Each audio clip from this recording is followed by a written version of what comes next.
अस्सलाम वालेकुम। आलू अगर बमा छिलका के खाओगे तो हार्ट अटैक का रिस्क कम होगा। बादाम अगर बिना छिलके के खाते हो तो स्किन को ग्लो करेगा। टमाटर अगर पकाकर खाते हो तो दिल की सेहत अच्छी रहेगी। और शिमला मिर्च अगर बिना पकाए हुए खाते हो तो इम्यूनिटी सिस्टम को मजबूत करती है। मैं हूं डॉक्टर सिराज नकवी, दुआ क्लिनिक पूरे वाला से। ऐसी ही मालूमाती वीडियोस देखने के लिए मेरे चैनल सब्सक्राइब कर लीजिए। अल्लाह हाफिज़।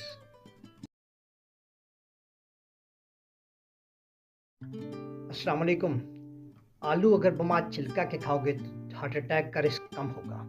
बादाम अगर बिना छिलके के खाते हो तो स्किन को ग्लो करेगा। टमाटर अगर पकाकर खाते हो तो दिल की सेहत अच्छी रहेगी। और शिमला मिर्च अगर बिना पकाए हुए खाते हो तो इम्यूनिटी सिस्टम को मजबूत करती है। मैं हूं डॉक्टर सिराज नकवी, दुआ क्लिनिक पूरे वाला से। ऐसी ही मालूमाती वीडियोस देखने के लिए मेरे चैनल सब्सक्राइब कर लीजिए। अल्लाह हाफिज़।